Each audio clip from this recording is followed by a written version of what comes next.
Assalamualaikum warahmatullahi wabarakatuh. Perkenalkan, nama saya Gita Anggraini dari Universitas Dr. Sutomo Surabaya.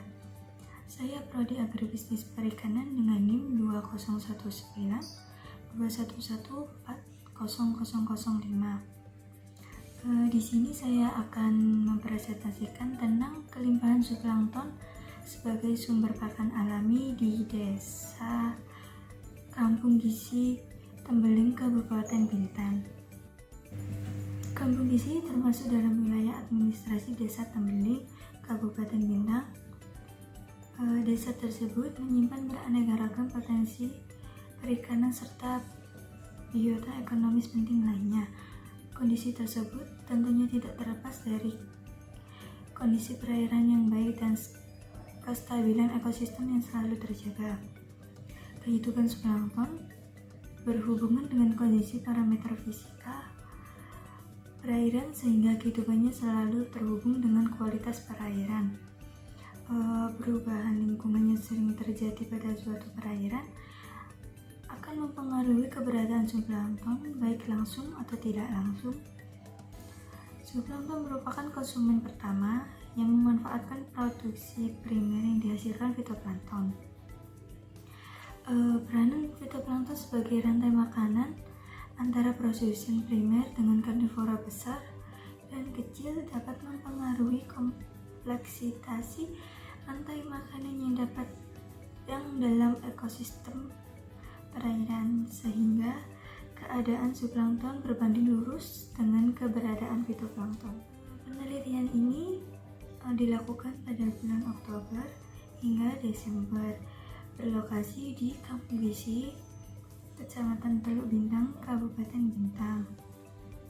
Untuk praktikum ini kita memerlukan yang pertama, plankton net ukuran 40 mikron, yang kedua, botol sampel, yang ketiga, wadah, yang keempat, GPS, yang kelima, multitester, yang keenam, gurimeter, yang ketujuh, pipet tetes, yang ke-8 cover glass, yang ke-9 mikroskop Nikon Eclipse 100, yang ke-10 ada kamera multi image, yang ke-11 ada CCDX, yang ke-12 ada glass object, yang ke-13 ada hand refractometer, yang ke-14 ada spektrofotometer.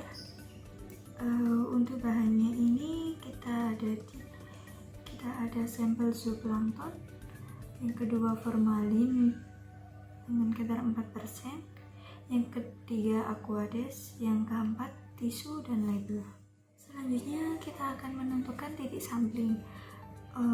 Titik sampling ini kita bisa menggunakan aplikasi sampling planner sehingga terdapat 31 titik pengambilan sampling seperti peta titik yang di bawah ini.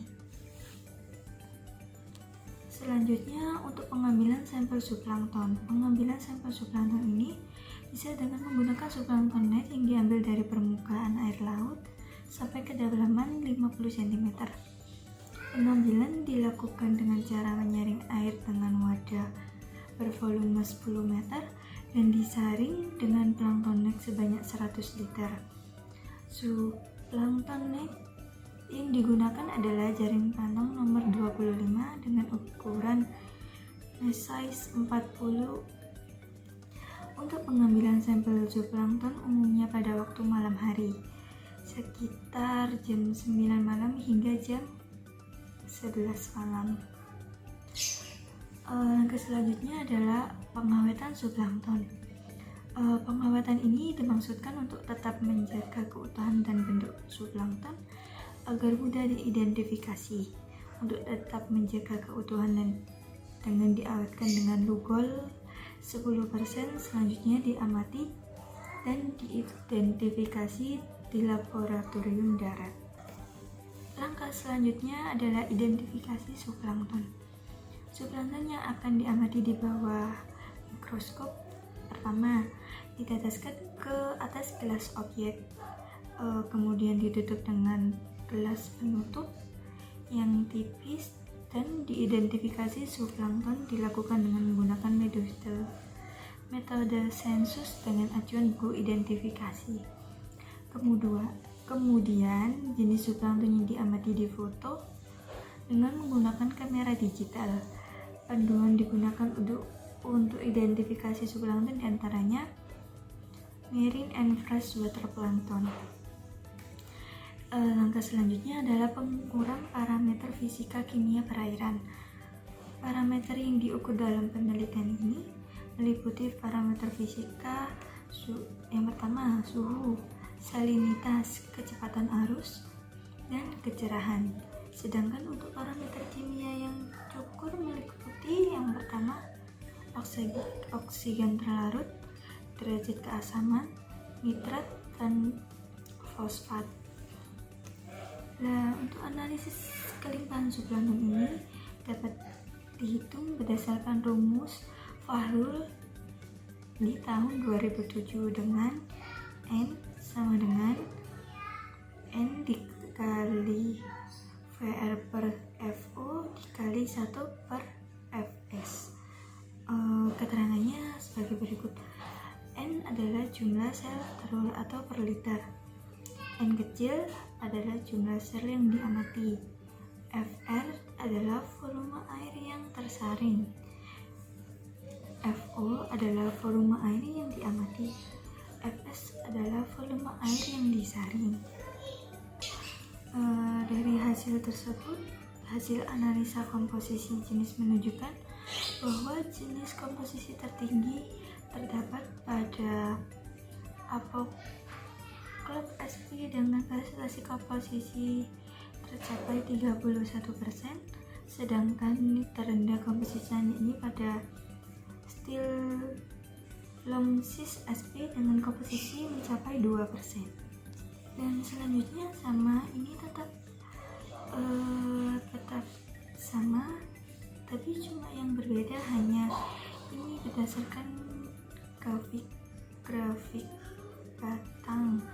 Dan yang selanjutnya adalah kualitas perairan kondisi. Seperti gambar di samping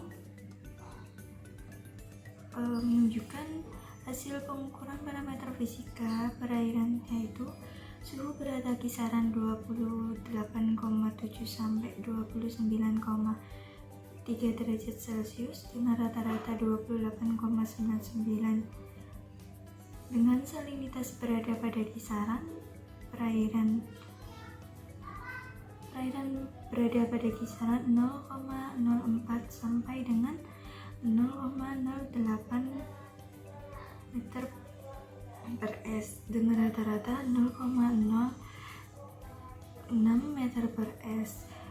Kecerahan perairan antara 1,39 sampai 2,05 meter dengan rata-rata sebesar 1,66 meter. Parameter kimia ini yakni oksigen yang terlarut berkisar antara 5,1 sampai 6,8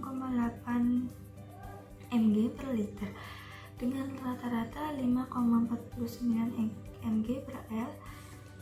Derajat keasaman perairan berkisar antara 6,15 sampai dengan 7,65 dengan rata-rata sebesar 6,96. Nitrat berkisar antara 0,6 sampai 1,7 mg per liter dengan rata-rata sebesar 0,99 mg per liter. Sedangkan fosfat berkisar antara 0,02 sampai 0,09 mg per liter dengan rata-rata fosfat sebesar 0,06 mg per L. Untuk data di atas, maka kita bisa simpulkan jenis zooplankton pada kelas kokopet dapat dimanfaatkan oleh ikan-ikan kecil sebagai pakan alami. Dari hasil kajian 2 spesies yang termasuk dalam komposisi terbaik dalam daur energi di perairan. Yang kedua, pakan alami yang dijumpai di perairan Kampung Kiji adalah jenis Diaphanus SP yang juga berpotensi untuk dimanfaatkan oleh larva ikan sebagai bahan pakan alami. Keberadaannya di alam sangat dibutuhkan sebagai penunjang kestabilan dan pertumbuhan larva ikan. Jenis ini juga memungkinkan dapat dimanfaatkan karena ukurannya yang tidak terlalu besar, sehingga dapat dikonsumsi oleh larva dan sesuai dengan mulut ikan. Yang ketiga, jika dilihat dari penelitian di kampung gizi, pelimpahan zooplankton secara keseluruhan yakni 8.040 dengan rata-rata kelimpahan sebesar 1.340 in per L. Madinawati menyatakan bahwa kelimpahan dengan nilai lebih dari 1.000 termasuk rendah. Kelimpahan antara 1.000 hingga 40.000 tergolong sedang, dan kelimpahan di atas 40.000 tergolong tinggi. Berdasarkan sumber tersebut, maka kelimpahan zooplankton di perairan kampung gizi tergolong dalam kategori sedang. Namun disimpulkan bahwa kondisi perairan kampung gizi masih cukup layak untuk menyediakan pakan alami bagi larva-larva ikan. Yang keempat, hasil pengukuran parameter fisika perairan yaitu suhu rata-rata 28,99 Celcius, salintas rata-rata 23,5, dan arus perairan rata-rata 0,06. Kecerahan perairan dengan rata-rata 1,66, oksigen terlarut rata-rata 5,49, derajat keasaman perairan indeks aquaculture. Lahan nomor 51 tahun 2004 bahwa kecerahan yang baik kurang lebih 3 meter. Kecerahan yang rendah pada perairan kampung gizi akan memberikan pengaruh terhadap komunitas fitoplankton yang melakukan fotosintesis, yang juga akan memberikan dampak terhadap ketersediaan pakan bagi zooplankton, sehingga pertumbuhannya akan terhambat. Namun, meskipun kecerahan perairan cenderung sedang dan rendah atau sedang, kelimpahan zooplankton masih cukup baik. Arus perairan kampung gizi tergolong dalam arus yang lemah. Dengan kondisi arus yang lemah akan mendukung zooplankton dalam aktivitas daur energi dari fitoplankton karena perairan yang lebih tenang. Dari data-data di atas, kita bisa mengambil kesimpulan dari kajian 10 zooplankton. Terdapat 4 spesies yang termasuk ke dalam komposisi terbaik dalam penyedia pakan alami. Kelimpahan zooplankton secara keseluruhan yakni 8.040 in per L dengan rata-rata kelimpahan sebesar 1.340 in per L tergolong dalam kelimpahan yang sedang. Berikut presentasi dari saya. Saya mengucapkan terima kasih dan wassalamualaikum warahmatullahi wabarakatuh.